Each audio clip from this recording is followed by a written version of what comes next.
الحمد لله رب العالمين. الحمد لله الذي أمرنا بفريضة الجمعة لنكون من الذاكرين، والصلاة والسلام على رسول الله الذي دلنا على الخير لنكون من المتقين، فصلوات الله عليه وسلامه التام وعلى آله وصحبه وذريته وأمته أجمعين إلى يوم الدين. أما بعد،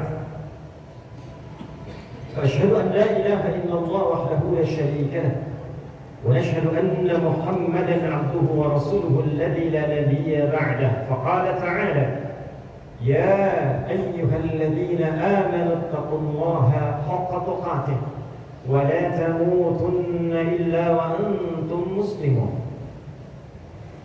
Hadirin jamaah Jumat rahimani wa rahimakumullah. Kita awali pertemuan Jumat ini dengan bersyukur pada Allah Subhanahu wa taala di tanggal 17 Al-Muharram 1445 Hijrah bertepatan dengan 4 Agustus 2023 Masehi.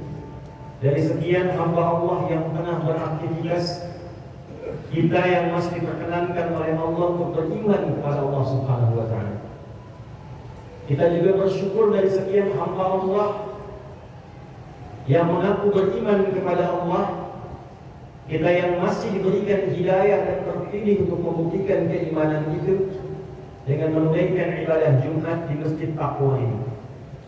Tidaklah Allah memanggil ibadah Jumat dengan kalimat Islam, tidak juga dengan sekadar pengakuan beriman, tapi panggilan ini ditujukan kepada orang yang betul-betul ingin mengimplementasikan keimanannya kepada Allah.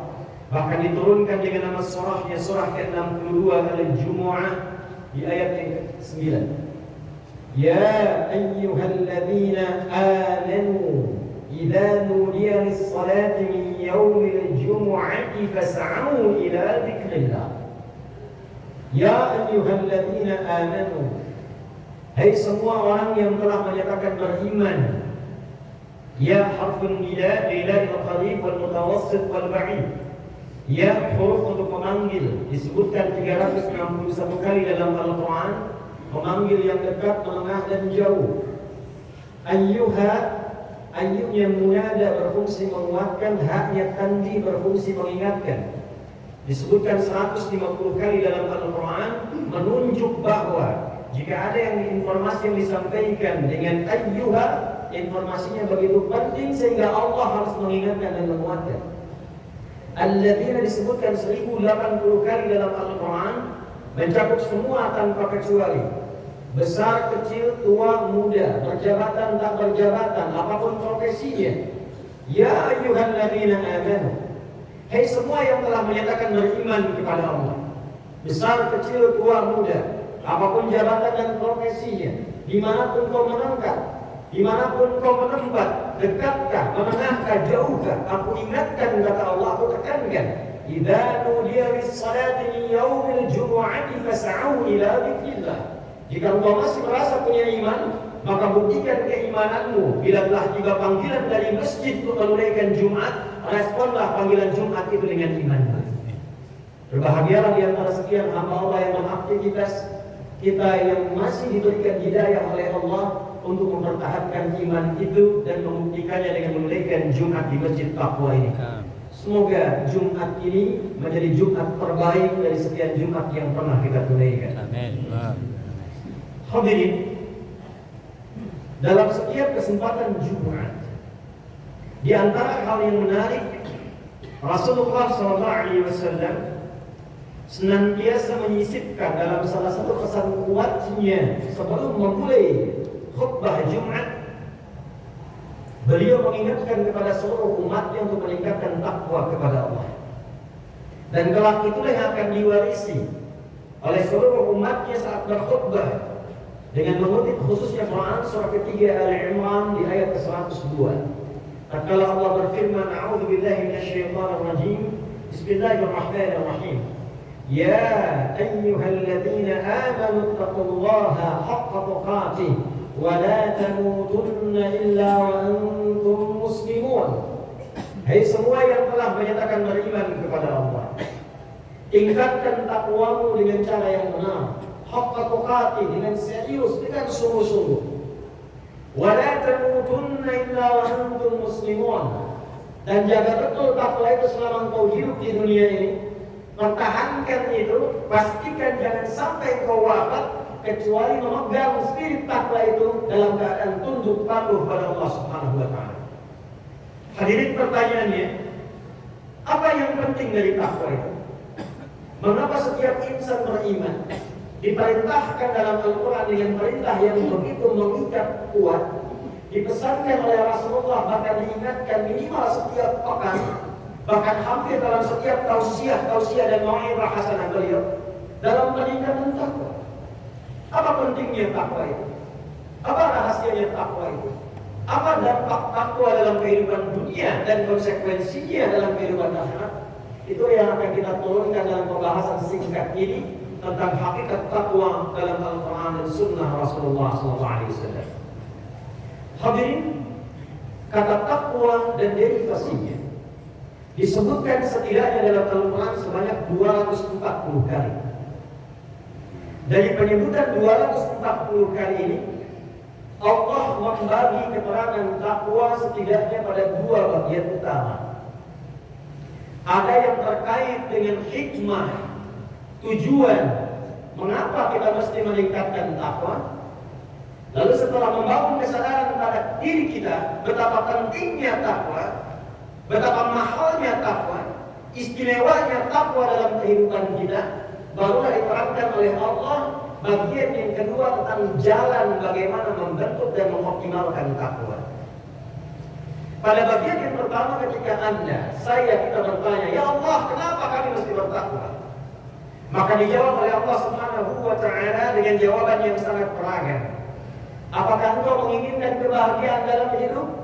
Jadi pejabat-pejabat yang bahagia, jadi pekerja-pekerja yang bahagia, di rumah tangga, ibu rumah tangga yang bahagia, anak-anak yang bahagia. Tidak ada satupun di antara kita yang menjawab tidak. Kita akan katakan, ya Allah, kami ingin bahagia. Maka turunlah kemudian firman Allah di Quran surah kedua Al-Baqarah di penutup ayat 189. Wattaqullaha la'allakum tuflihun. Tingkatkan takwamu kepada Allah, la'allakum tuflihun.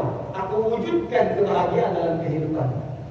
Jadi ternyata ketika kita diperintahkan untuk meningkatkan takwa, Allah jelaskan takwa jalan menuju kebahagiaan.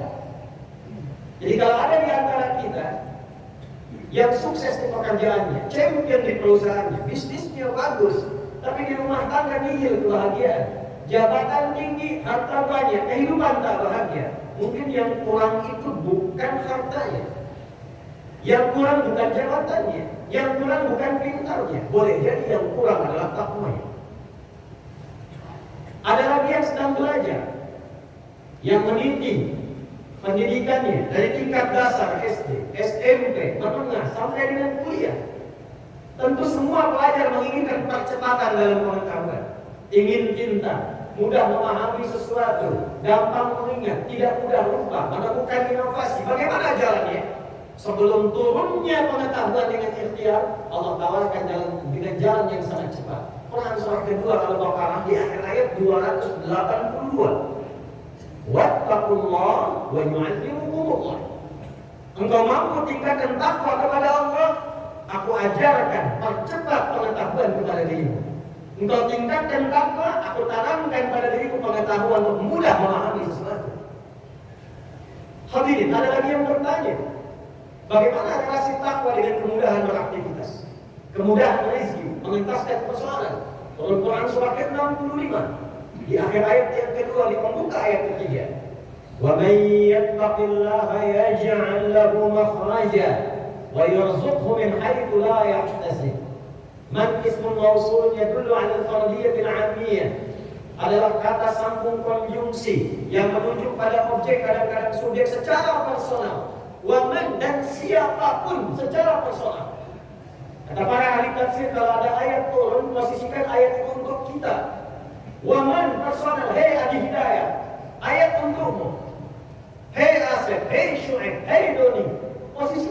kita ayatnya.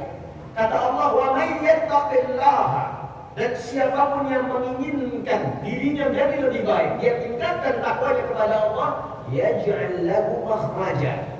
Persoalan apapun yang dia alami dalam kehidupan, Allah kirimkan solusi dan jalan keluarnya. Bukan tak punya masalah. Sebelum menghadapi persoalan, Allah ringankan masalahnya sehingga seakan-akan tak punya masalah dalam kehidupan. Ada orang punya masalah serupa dengan ilmu yang gelarnya sudah banyak, jabatan yang melekat, harta yang banyak, tak mampu mengentaskan persoalan dimaksud. Orang ini dengan semangat takwanya hanya membentangkan sajadah, sujud di atasnya, memohon kepada Allah dengan takwanya, yaj'al lahu makhraja. Yang besar Allah kecilkan, yang kecil Allah tiadakan. Wa yarzuqhu min haitsu la yahtasib, bahkan tidak disibukkan dengan olah untuk mendapatkan rezeki dalam kehidupannya, bahkan Allah siapkan dari sisi yang tidak diduga. Jadi kesimpulannya, ketika Nabi mengingatkan setiap pekan, tingkatkan takwamu dengan sungguh-sungguh, tingkatkan takwamu dengan serius. Ternyata rahasianya, takwa itulah yang mengantarkan kita pada hakikat kesuksesan dan kebahagiaan yang diinginkan dalam kehidupan dunia sampai kita kembali kepada Allah Subhanahu wa taala. Ini yang menjadikan pendidikan Nabi kepada para sahabat, takwa sebelum ilmu, takwa sebelum harta, takwa sebelum jabatan. Ini yang menjadikan semua sahabat-sahabat itu sukses, saleh dan muslihun, memberikan solusi di zamannya. Perhatikan bagaimana sahabat Abu Bakar As-Siddiq, Utsman bin Affan, Abdurrahman bin Auf, radhiyallahu ta'ala anhum jami'an. Sebelum masuk Islam, sebelum mereka mengenal takwa, kaya, dagang, dari kehidupannya biasa. Setelah mereka mengenal takwa, dekat dengan Allah, punya konektivitas dengan Allah, bahkan pada kegiatan yang mereka lakukan dibuka seluas-luasnya sehingga mencapai level yang tidak pernah dibayangkan bahkan hingga di alam dunia. Siapa Utsman yang bahkan setelah 15 abad dari wafatnya masih memiliki aset sekarang berwujud hotel di Madinah itu, dan hasilnya disimpan di Bank Saudi dengan namanya, disedekahkan untuk kebutuhan umat Islam di dunia ini. Abdurrahman bin Auf, dari yang modalnya hanya pakaian, dilatih oleh Nabi Sallallahu Alaihi Wasallam dengan spirit takwa, mendekati Allah dengan sebenar-benarnya, haqqa tuqatih. Dihitung asetnya dikonversi setara dengan 4 miliar dolar begini. Hadirin begitu pula dengan sahabat yang lainnya. Siapa Ali bin Abi Thalib sebelum mengenal Islam, yang ketika masuk Islam Allah tanamkan percepatan pengetahuan kepadanya. Abu Hurairah masuk Islam di tahun ke-7, 3 tahun sebelum Nabi Muhammad SAW wafat. Dia memilih passion pengetahuan, belajar dengan Nabi, ketika meningkatkan takwanya, bahkan memberi percepatan pengetahuan pada dirinya, mampu mengingat sesuatu tanpa lupa setelahnya. Bagi yang ingin pintar, takwa solusinya. Bagi yang ingin punya kedudukan yang memberikan masalah, takwa solusinya. Bagi yang ingin kaya dan kekayaannya bermanfaat, takwa solusinya. Dan takwa kesimpulannya adalah jalan untuk mendekat kepada Allah Subhanahu wa taala. Anda dekat dengan wali kota, Anda membutuhkan akses di Padang, bukankah cepat Anda mendapatkan aksesnya? Anda dekat dengan Allah, apa yang sulit bagi Allah untuk diberikan kepada Anda? Bukankah kita mengenal Allah Ar-Razzaq yang punya harta? Bukankah kita mengenal Allah Al-Alim yang punya ilmu? Bukankah kita mengatakan Allah Al-Fattah yang punya solusi? Lantas kenapa ketika Anda punya persoalan Anda tidak mendekat kepada Allah? Lantas kenapa ketika Anda menginginkan rezeki Anda mesti korupsi? Anda mesti mencuri?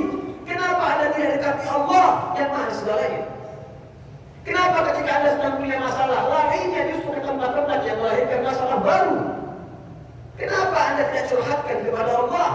Seperti Nabi Ya'qub mencontohkannya. Quran surah ke-12 ayat 86 itu. Innama ashku bathi wa huzni ila Allah. Aku kalau curhat, yang pertama aku lakukan menuntut takwa kepada Allah. Tidak ada satupun Nabi dan Rasul yang menjalani kehidupan, membawa misi, kecuali hal pertama yang mereka lakukan mencontohkan takwa dan mempraktikkan serta mengajarkan kepada umatnya. Jadi ketika setiap pekan kita dikumpulkan dalam Jumat, diberikan pengingat tausiah yang pertama tentang takwa, seakan-akan memberikan kesadaran mendalam kepada kita. Hei hamba-hamba Allah yang datang ke Jumat, yang dulu mendengarkan khutbah, boleh jadi yang datang itu ada banyak persoalan beragam yang ingin dimohonkan. Ada yang tentang bab rezeki, ada babnya tentang rumah tangga, ada babnya tentang pengetahuan, ada babnya tentang aspek sosial, tentang pemerintahan, duduk, datang, curhat sama Allah, minta, tingkatkan takwa. Itu yang ditekankan. Dan kenapa dibuka dengan kalimat iman? Karena tanpa iman, keyakinan tanpa ragu, mustahil takwa bersemayam dalam jiwa. Kalimat takwa bukan formalitas artifisial yang hanya diungkapkan lewat tulisan, didendamkan dalam setiap kesempatan, bukan. Takwa butuh iman, takwa butuh keyakinan, takwa butuh penanaman ke dalam jiwa. Inilah sebabnya ketika kita bertanya bagaimana cara menanamkan takwa itu ke dalam jiwa, maka muncullah segmen yang kedua, pengajaran langsung dari Al-Quran, dicontohkan, dipraktikkan oleh Rasulullah SAW, sehingga takwa tidak hanya menjadi semboyan, tapi betul-betul jadi amalan yang dibawa value-nya dalam kehidupan. Hadirin, ketika kita menyadari takwa begitu penting, maka datanglah ayat-ayat berikutnya untuk membimbing kita mendapatkan takwa yang dimaksudkan. Quran surah kedua Al-Baqarah di ayat 2 sampai dengan 5, gambaran takwa yang pertama. Dzalikal kitabu la raiba fihi hudan lil muttaqin. Isi Al-Quran ini jangan pernah diragukan sedikit pun. Jadi bila kita berinteraksi dengan Al-Quran, jangan pernah membawa keraguan sedikit pun. Modalnya yakin tuh, belum paham, belum masuk akal, kita yang belum mampu, bukan tidak logis. Yakini dulu, nanti Allah turunkan hikmah untuk membantu akal kita memahami apa yang belum kita pahami. Kalau sudah demikian, hudan lil muttaqin, maka semua isi Al-Quran 6.236 ayat itu sejatinya bukan hanya menjadi bacaan, tapi pedoman kita dalam menjalani kehidupan. Bagi yang pebisnis pedagang ada ayat-ayat tentang bisnis. Anda di kesehatan ada ayat-ayat tentang kesehatan. Anda di pemerintahan ayat-ayat tentang birokrasi. Di keamanan, di pertahanan ada ayat-ayat bahkan tentang militer. Topiknya luar biasa banyaknya. Al-Bukhari mengeluarkan 97 topik, disertakan dengan penjelasan hadisnya, diberi nama dengan Al-Jami' As-Sahih Al-Musnad Al-Mukhtasar min umuri Rasulullah sallallahu alaihi wasallam wa sunanihi wa ayyamihi. Ini buku saya menghimpun petunjuk-petunjuk dari Quran, penjelasan dari Nabi, ini ayatnya, ini hadisnya, ini topiknya. 97 tema disebutkan di dalamnya. Tapi poinnya adalah banyak orang takwa berinteraksi dengan Quran itu tidak dicukupkan pada bacaan. Ia akan pahami isinya, ia akan pelajari perintahnya untuk mewujudkan dan mendapatkan nilai takwa yang dimaksudkan. Apa yang pertama? Kita masuk ayat 3-nya. Alladzina yu'minuna bil ghaibi wa yuqimunas shalah. Jika Anda ingin masuk pada golongan orang takwa al-muttaqin, yang kelak akan diberikan perlindungan oleh Allah, kelak dinaungi oleh Allah, bukan mendapat kebahagiaan, diantarkan langsung ke kebahagiaan dan kesuksesan. Lihat ayat kelimanya, kita lompat sejenak. Ulaika ala hudan min rabbihim wa ulaika humul muflihun. Orang-orang yang mampu mengamalkan petunjuk-petunjuk takwa ini, amalan-amalan takwa ini, ulaika kata Allah, ala hudan min rabbihim, aku langsung bimbing, aku lindungi. Ala, bukan fauqa. Ini ada mic. Mic-nya ada di atas mimbar. Ketika tidak menempel disebut dengan fauqa. Ketika menempel disebut dengan ala. Al-mikrofon al-mimbar. Nempel. Memberikan isyarat, kiasan majazi. Orang-orang yang mampu menunaikan amalan takwa ini begitu dekat dengan Allah. Saking dekatnya seakan-akan nempel, bukan fisika, tapi Allah sangat dekat dengannya. Ketika ada yang bisa kepadanya, Allah yang melindungi. Ketika punya persoalan, Allah memberikan solusi. Ketika gelisah, Allah yang tenangkan. Punya Allah, dia tidak gelisah. Anda punya teman, si Tuhan punya Allah. Ketika dalam hati kita mengatakan, saya punya Allah, ringan hidup kita.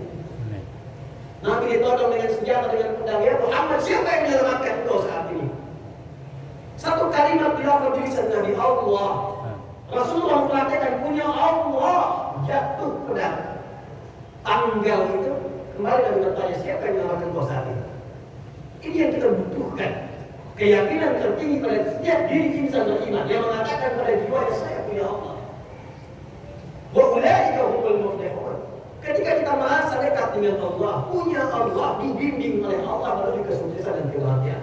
Ada sukses saja disebut dengan fauz. Derivasinya disebutkan 29 kali dalam Al-Quran. fauzi, faizin, fauzan, faizun. Ada bahagia saja disebut dengan farihah, farah. Kalau Anda gabungkan sukses dan bahagia, success and happiness, berubah kalimatnya menjadi falah. Kalau ingin kita pegang falah itu menjadi aflah. Orang yang muflih, jamaknya muflihun. Wa ulaika humul muflihun. Apa latihan untuk sukses dan bahagia itu? Amalan pertamanya, wa yuqimunas shalah. Wa yuqimunas shalah. Karena itu panggilan salat yang diviralkan ke telinga kita. Telinga bahasa Arab disebut dengan udhun. Jamaknya disebut dengan adzan. Adzan. Kenapa disebut adzan? Karena kalimat ini, panggilan ini akan sampai kepada setiap orang yang masih punya pendengaran. Karena itulah satu-satunya lafaz kalimat yang terus akan berkumandang di muka bumi 24 jam itu hanya panggilan adzan. Itu yang menjadikan setiap kota, setiap tempat beda setiap menit. Padang setiap menit yang bukit tinggi dan Payakumbuh. Kenapa berbeda seluruh dunia ini? Supaya kalimat adzan berputar diperdengarkan selama 24 jam. Mengingatkan Anda. Apa yang diingatkan? Bukan hanya tauhid, Allahu Akbar, Allahu Akbar. Bukan hanya Rasulullah, asyhadu anna Muhammadar Rasulullah. Tapi penting kita dekat dengan Allah, Allahu Akbar, Allahu Akbar. Penting kita asyhadu an la ilaha illallah, penting kenal Rasulullah, wa asyhadu anna Muhammadar Rasulullah, supaya dengan kenal Allah, tahu cara beraktivitas, ikut petunjuk Rasulullah, apa yang didapatkan? Hayya 'alal falah. Bukan ada falah di situ. Kapan ketika amalan falah kita lakukan? Karena itu amalan yang ditempatkan sebelum falah. Hayya 'alas shalah. Hayya 'alas shalah. Ayo salat. Anda bertanya Allah, kenapa mesti sholat? Allah jawab, kamu tidak sholat pun tidak akan menurunkan status Allah sebagai Rabbul Alamin. Tidak akan turun sesuatu sebagai Tuhan. Jadi kita diminta sholat itu bukan sekedar membuktikan keberimanan kita kepada Allah, menetapkan kita hamba Allah Tuhan. Buktinya apa? Sholat. Tapi menariknya kata Allah, bukan cuma itu yang harus kau lakukan. Aku ingin saat engkau sholat, value dari sholat, hikmah sholat, makna sholat itu kau bawa dalam kehidupan sehingga dengan itu kau mendapatkan falah. Itu rahasia. Karena itu kalau kita ngaji bab sholat dalam Quran, keluarkan ayatnya. Sholat diperintahkan 5 waktu yang wajib dalam sehari, dan ternyata manfaat sholat kita temukan 5 yang pokok dalam kehidupan. Orang yang sholatnya benar cepat dimudahkan doanya dijawab oleh Allah Subhanahu wa taala. Quran surah ketiga Al-Imran ayat 38 sampai dengan 39. Nabi Zakaria sudah dalam keadaan sepuh, rambut memutih, fisiknya letih, istrinya divonis secara medis mohon maaf, monopos dan mandul, tak mungkin punya keturunan. Apa yang dilakukan oleh beliau? Bangkit menunaikan sholat di mihrabnya Maryam, memohon kepada Allah. Hunalika da'a Zakaria rabbah, qala rabbi habli min ladunka dzurriyyatan thayyibah innaka sami'ud du'a. Ya Allah, mereka mengatakan aku tak mungkin punya keturunan karena istriku divonis monopos dan mandul. Aku memohon kepadamu yang tidak punya batas dalam pemberian. Nama Allah namanya Wahhab. Memohon dengan nama itu disebut dengan Hab. Engkau pasti mendengar doa hamba ya Allah. Kalau kepada yang maha mendengar hamba mohon dan tidak dikabulkan, kepada siapa lagi hamba mesti mohon? Turun jawaban di ayat 39. Fanadatul malaikatu wa huwa qa'imun yusalli fil mihrab. Turun jawaban, malaikat datang menyampaikan anna Allah yubashiruka bi Yahya. Allah kasih kabar gembira saat ini pun engkau akan punya anak, istrimu akan mengandung. Namanya bahkan dihadiahi oleh Allah dengan nama Yahya. Artinya hidup yang mustahil menurut manusia, lahir dari rahim seorang perempuan yang divonis secara medis monopos dan mandul. Kata Allah, tak ada yang mustahil bagiku, lahir dan hidup dia. Kapan itu terjadi? Wa huwa qa'imun yusalli fil mihrab, sedang salat di mihrab. Nabi Musa alaihissalam ketika gelisah, ketika sulit dalam kehidupan, ketika ingin meminta petunjuk, dihambat oleh Fir'aun, dijegal oleh Qarun, apa yang dilakukan? Salat. Biar kami terang surat ke-20 di ayat ke-14. Innani anallahu la ilaha illa ana fa'budni wa aqimis salata li dzikri. Musa salat. Kalau sedang punya masalah, salat. Nabi Isa alaihissalam salat. Quran surah ke-19 Maryam ayat 31 sampai 33-nya. Wa awsani bis shalah. Allah perintahkan kepadaku dengan kuat supaya salat. Nabi Ismail alaihissalam, datuknya Nabi Muhammad SAW, yang ke-29, bahkan meminta semua keluarganya jangan tinggal salat. Quran surah 19 ayat ke-55. Wa kana ya'muru ahlahu bis-shalah. Jadi ketika diminta salat, Allah menginginkan urusan kita mudah. Kita minta Allah jawab. Umat Nabi Muhammad SAW, karena nabinya istimewa, nabinya luar biasa, penutup di balik semua kemuliaan, maka sebelum kita sholat, Allah langsung yang memanggil kita dengan tawaran. Wasta'inu bis-sabri was-shalah. Duhai hamba umat Nabi Muhammad SAW, jika engkau diuji dengan persoalan, sabar dulu terima. Karena aku uji itu bukan ingin membuatmu punya masalah, tapi ingin meningkatkan kualitas hidupmu. Terima itu, bawa kepada dalam sholat, minta solusi dalam sholat. Di sholat itu Allah berikan. Kalau masih tak yakin, ditanyakan imannya. Minta Al-Baqarah ayat 153. Ya ayyuhalladzina amanu ista'inu bis-sabri was-shalah.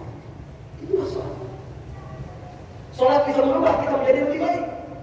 Dulu orang pembegal, Jundub bin Junadah, pembegal, pimpinan begal di kampung Gifar, sekampung begal semua. Masuk Islam, dilatih sholat, berubah jadi orang baik, jadi pendakwah, bahkan periwayat hadis, sekampung masuk Islam, diabadikan kemudian dengan nama kampungnya dan nama kunyahnya Abu Dar Al-Ghifari. Kenapa viral nama Al-Ghifari? Untuk memberikan pesan, setelah saya sholat, setelah saya masuk Islam, sholat merubah saya dan teman kami sekampung menjadi lebih baik. Maka turun ayat Quran surah ke-29 ayat 45. Utslu ma wahya ilaika minal kitab wa aqimis shalah innas salata tanha 'anil fahsya'i wal munkar. Kalau benar salatnya, itu pasti semua sumber keburukan Allah akan kikis dari dalam diri. Tidak ada orang berbuat buruk kecuali sumbernya dua. Fahsya, keburukan yang bersumber dari syahwat, maaf, zina, LGBT, pornografi, porno aksi, selingkuh dan turunannya, kata-kata jorok, kotor, itu fahsya. Mustahil orang sholat kata-katanya jorok, itu mustahil. Karena ketika dia sholat, dia membangun kedekatan dengan Allah. Ketika dekat, Allah turunkan cahaya takwa. Begitu sampai cahaya itu ke jiwanya, akan merasa ke jiwa takwanya. Quran surah ke-91 ayat 7 sampai 10. Wa nafsin wa ma sawwaha fa'alhamaha fujuraha wa taqwaha. Begitu sholat, takwanya aktif. Ketika takwanya aktif, dia menjadi pemandu bagian tubuh kita. Maka mata tidak sekedar melihat, mata melihat dengan cahaya takwanya. Dibimbing oleh imannya. Karena itu ketika Allah menyampaikan ayat tentang mata, imannya disebutkan dulu sebagai cahaya takwanya, baru fungsi matanya. Quran surah ke-24 ayat 30 laki-laki. Qul lil mu'minina yaghuddu min absarihim. Katakan pada yang beriman, yang merasa punya iman, punya cahaya takwa, matanya akan dibimbing oleh imannya. Ini yang pantas dilihat, ini yang tak pantas dilihat. Lisan kita beriman, ada cahaya takwa di dalamnya, maka lisan dibimbing untuk berkata yang baik-baik saja. Turun Quran surah ke-49 ayat 12 sampai dengan 13 ini. Ya ayyuhalladzina amanu la yasqaw min qawm, dari ayat 11.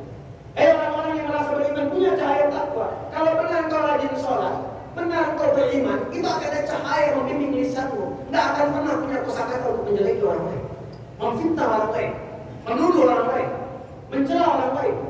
Layak ba'dukum ba'dan, tidak ada hoax. Itulah sholat, itulah takwa, itulah cahaya yang kita bawa dalam kehidupan. Itu yang merubah kalangan jahiliyah menjadi khairul ummah. Kapan mereka disebut umat terbaik? Ketika mampu mempraktikkan iman dalam takwanya. Kuntum khairu ummatin ukhrijat lin-nas ta'muruna bil ma'ruf wa tanhauna 'anil munkar. Kapan itu terjadi? Wa tu'minuna billah. Quran surah ketiga 110.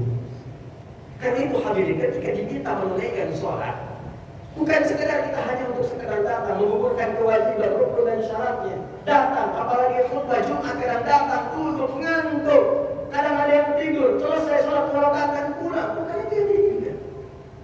Coba cek kata kita dengan Allah Subhanahu wa Ta'ala. Allah mengingatkan bagaimana kalau diwafatkan saat ini. Harapan masuk ke dalam surga. Ingin berjumpa Rasulullah. Ingin surga paling tinggi. Dipanggil sholat ke situ lambat. Jangankan sunnah yang wajib kadang diulur-ulur, tapi harapan begitu tinggi. Allah dengan sifat Rahman dan Rahimnya ingin memberikan kebahagiaan, ingin memberikan kenyamanan. Itu yang penting kita tangkap dalam konsep takwa yang kita bahas pada kesempatan kali ini. Hadirin rahimani wa rahimakumullah. Bagian yang terakhirnya, sekjen pada takwa ini, jalan yang kedua, bukan hanya membangun hubungan baik dengan Allah dalam bentuk ibadah ritual. Anda boleh cek dalam Al-Quran, hampir semua ibadah ritual yang kita tunaikan itu disandingkan dengan takwa. Tadi kita dapatkan sholat. Kemarin Ramadan kita puasa, Allah Qur'an 183. Ya ayyuhalladzina amanu kutiba 'alaikumus shiyam kama kutiba 'alal ladzina min qablikum la'allakum. Kemarin baru pulang dari haji, Allah Qur'an 197. Al-hajj ashhurun ma'lumat. Faman farada fihinna al-hajj fala rafata wala fusuqa wala jidala fil hajj. Wa ma taf'alu min khairin ya'lamuhu Allah wa tazawwadu fa inna khayra zadi taqwa. Esensinya takwa. Pulang haji bagus, tawafnya bagus, wukufnya bagus, jumrahnya bagus, tapi pulang tidak berubah diri menjadi lebih baik, tidak dapat dari takwa. Standarnya takwa. Maka hadirin bagian yang kedua dan jadi bagian penutup dari khutbah singkat ini, Allah tidak menginginkan implementasi takwa itu hanya berwujud ibadah ritual, tapi Allah menginginkan pancaran kesuksesan ibadah ritual itu menyebar dalam konteks ibadah sosial. Hablum minan nas al-bu'dul insan. Quran surah ketiga Al-Imran ayat 133 sampai 134 sekaligus penutup khutbah kita di kesempatan kali ini. Wasari'u ila maghfiratin min rabbikum wa jannatin 'arduha as-samawati wal ardu u'iddat lil muttaqin. Perhatikan dengan Al-Baqarah ayat yang kedua. Hudan lil muttaqin, sama-sama muttaqin. Al-Imran 133 u'iddat lil muttaqin, sama-sama muttaqin, tapi amalannya berbeda. Di Al-Baqarah amalan ritual, di Ali Imran amalan sosial. Alladzina yunfiquna fis sarra'i wad dharra'i wal kadhimina al-ghayza wal 'afina 'anil nas wallahu yuhibbul muhsinin. Orang takwa itu bukan hanya orang yang rajin salat, rajin puasa, hajinya bagus, rajin umrah. Kata Allah, orang-orang itu mampu mengimplementasikan nilai dari setiap ibadah ritual itu yang dia pancarkan dalam kehidupan sosial. Dia gemar berbagi dengan sekitarnya. Dia punya sifat pemaaf. Dia menahan amarah, tidak senang konflik, tidak menjadi provokator. Allahu yuhibbul muhsinin, dan nampak banyak kebaikannya, senyumnya, baiknya, berbaginya, ramahnya, tawadhu'nya. Setiap Jumat dia diingatkan oleh Rasulullah kepada kita. Jangan sampai tiap Jumat datang duduk khutbah, kelihatan rajin ikut ta'lim, rajin ngaji, tapi lisannya pun rajin mencela orang lain. Di rumah belum selesai dengan keluarga, dengan orang tua, ketika anak duduk di sini khusyuk mohon, bagaimana hubungan dengan orang tua? Mungkin ada hajat yang belum selesai, ada konflik yang belum tuntas, bahkan tertinggal sampai wafat, bagaimana menyelesaikannya? Boleh jadi banyak kesuksesan terhambat bukan karena rajinnya kita menunaikan sholat, tapi mungkin hubungan yang kurang baik dengan sesama. Maka Allah memberikan hukum rajin sholat tapi buruk dengan tetangga, itu bisa mencegah kebaikan-kebaikan tidak dapatkan. Rajin sholat tak baik dengan orang tua, itu bisa mencegah keberkahan yang seharusnya cepat bisa kita raih. Karena itu ketika disebutkan takwa dalam setiap kesempatan Jumat, maka tanamkan dua hal pada diri kita. Bila diwafatkan pada saat ini, sejauh mana hubungan kita dengan Allah dari ibadah ritual yang telah kita kumpulkan itu, dan sejauh mana hubungan baik dengan manusia sekitaran kita yang saat ini kita banyak berinteraksi dengan mereka. Jangan sampai kita dikalahkan oleh anak-anak kecil yang bahkan belum balik. Seorang Mu'adz, matanya buta, dia tinggal di Mesir. Dia berusaha menghafalkan Quran dan meminta ayahnya untuk mengantarkan dengan motor sederhananya. 20 kilo ditempuh dengan kisah nyata yang disampaikan ini. Maka dia bolak-balik untuk belajar Quran sampai ketika kemudian anaknya yang dibonceng, matanya tak melihat itu dia hafal Quran. Ayahnya yang mengantarkan belum hafal. Setiap di jalan merajaah. Ketika viral kisahnya di Timur Tengah, datang seorang wartawan bertanya, "Ya Mu'adz, kalau diperkenankan Allah mengabulkan doamu saat ini dengan Quran yang telah kau hafalkan, apa yang kau minta?" Wartawan itu menduga dia akan berdoa dengan permohonan Imam Al-Bukhari lewat ibundanya yang dengan ketaatan yang minta disembuhkan buta tunanya, Tapi Mu'adz berkata lain.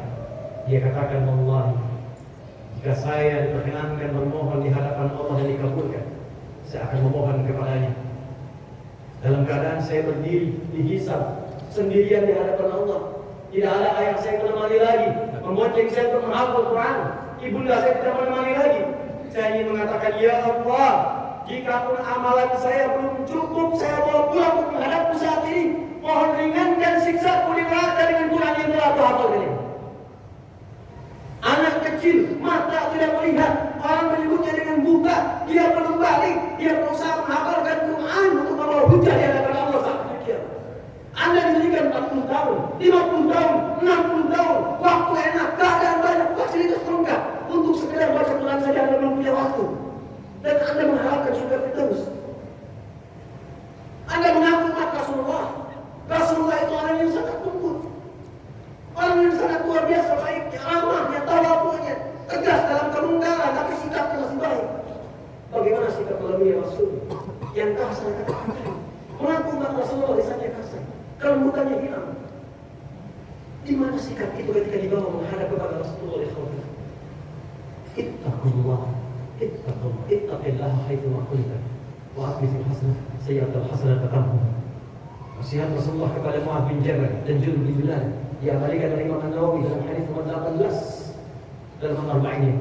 Nabi menyampaikan, jaga takwa dimanapun Anda berada, jaga hubungan dengan Allah, jaga hubungan dengan sesama, pulanglah ke rumah masing-masing jadi ayah yang baik, jadi suami yang baik, damaikan kehidupan keluarga sebelum kita hidup berbeda, damai dengan tetangga, baik dengan sesama, dan baiklah dengan Allah sehingga hidup kita tenang dan wafat dalam keadaan husnul khatimah dengan panggilan yang indah. Barakallahu li wa lakum fil Qur'anil azim wa nafa'ani wa iyyakum bima fihi min al-ayati wa dhikril hakim wa taqabbala minni wa minkum tilawatahu innahu huwas sami'ul 'alim. Ud'u Allah yastajib lakum jami'an.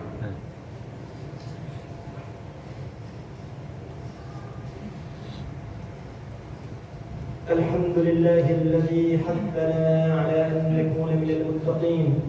الصلاة والسلام على رسول الله الذي دلنا على طرق التقوى لاجتهاد المتقين، وصلوات الله عليه وسلامه التام وعلى آله وصحبه أجمعين. وبعد.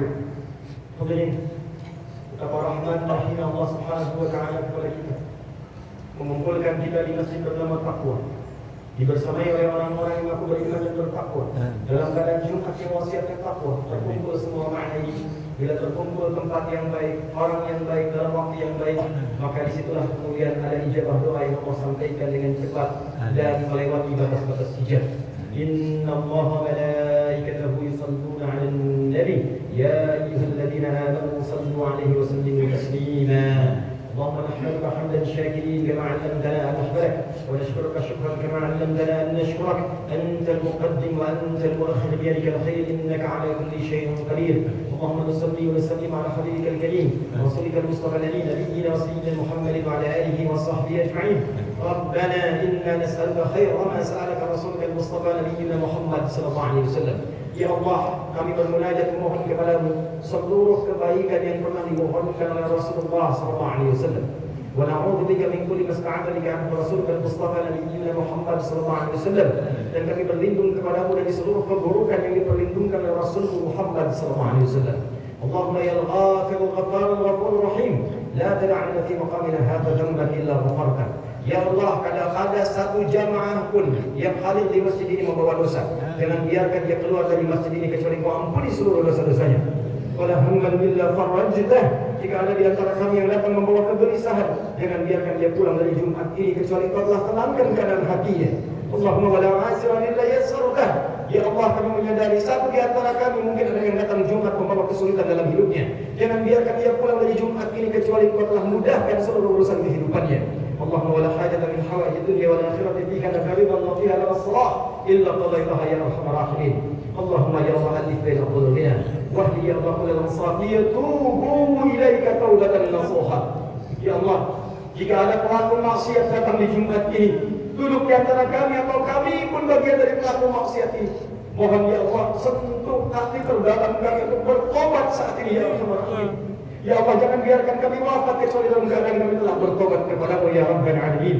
Allahumma alif baina qulubina, ati anfusana taqwaha wa zakkiha anta khairu man zakkaha, anta waliyuha wa maulaha.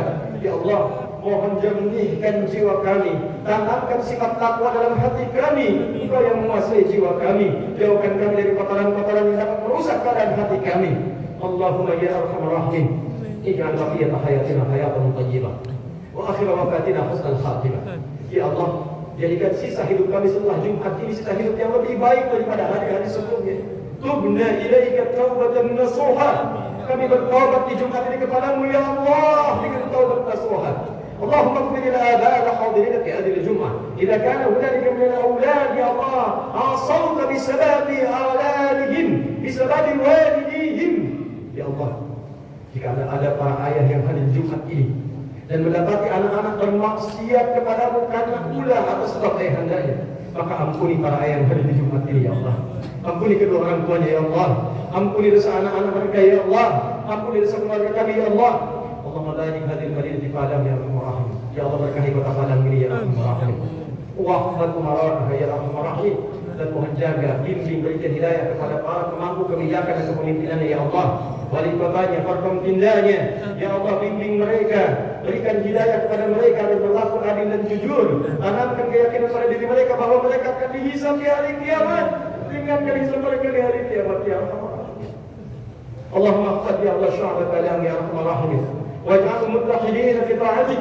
Ya Allah, mohon jaga masyarakat Padang ya Arhamar Rahim. Jaga mereka dalam kerukunan, kekompakan, kebaikan dalam rahmat-Mu ya Rabbal Alamin. Jadidna minat tafruqa, dan jauhkan kami dari perpecahan. Allahumma fadila lana Indonesia waj'alna baldatan thayyibatan wa tafarraha. Ya Allah, mohon jaga negeri kami yang kami cintai Indonesia ini ya Allah. Jauhkan dari perpecahan, satukan kami dalam kebaikan. Bimbing ya Allah para pemimpin kami agar bersikap adil dalam kebijakan yang meringankan hisab mereka di hari kiamat. Wahfaz ulama'ana waj'alhum ya Allah mukhlasin laka ad-din. Ya Allah, mohon jaga para ulama kami. Ikhlaskan mereka dalam dakwah mereka ya Allah. Kompakkan mereka dalam kebaikan, jauhkan dalam perpecahan. Allahumma ya Allah, ij'al akhir wafatina husnul khatimah. Khafif lisanana linaqula kalimat at-tauhid la ilaha illallah Muhammadur Rasulullah. Ya Allah, bila pun Jumat ini tiba waktu kami untuk berpulang, bila kami wafat di Jumat ini, kami mohon ya Allah, ringankan lisan kami untuk mengucap kalimat tauhid dalam sakaratul maut kami, la ilaha illallah wa nadana ya Allah biqaulika ya ayyatuhan nafsul mutmainnah, ya ayyatuhan nafsul mutmainnah. Dan mohon jawab kalimat kami dengan panggilan-Mu yang indah, hei jiwa-jiwa yang tenang, irji'i ila rabbika radiyatan mardiyah. Cepat pulang kepada Rabb-Mu, aku rela dengan amal-Mu, Engkau akan rela dengan pemberian-Mu. Fadkhuli fi ibadi wadkhuli jannati. Masuk dalam golongan hamba-Ku, aku siapkan surga untukmu. Allahumma qfina bihalalika an haramik, wa aghnina bi ta'atika an ma'siyatik, wa bi fadlika amman siwak. Ya Allah, mohon cukupkan kepada kami yang halal dari-Mu saja, jauhkan kami dari yang haram. Mohon dekatkan kami dengan segala keutamaan dari-Mu ya Allah, dan jauhkan dari yang selain-Mu. Dan berikan kami kekuatan untuk istiqamah sampai kami kembali kepada-Mu. ربنا آتنا في الدنيا وفي الآخرة حسنة وقنا عذاب النار. وصلى الله على سيدنا محمد وعلى آله وصحبه أجمعين. وآخر دعوانا سبحانك اللهم وبحمدك أشهد أن لا إله إلا أنت نستغفرك ونتوب إليك. وآخر دعوانا الحمد لله رب العالمين.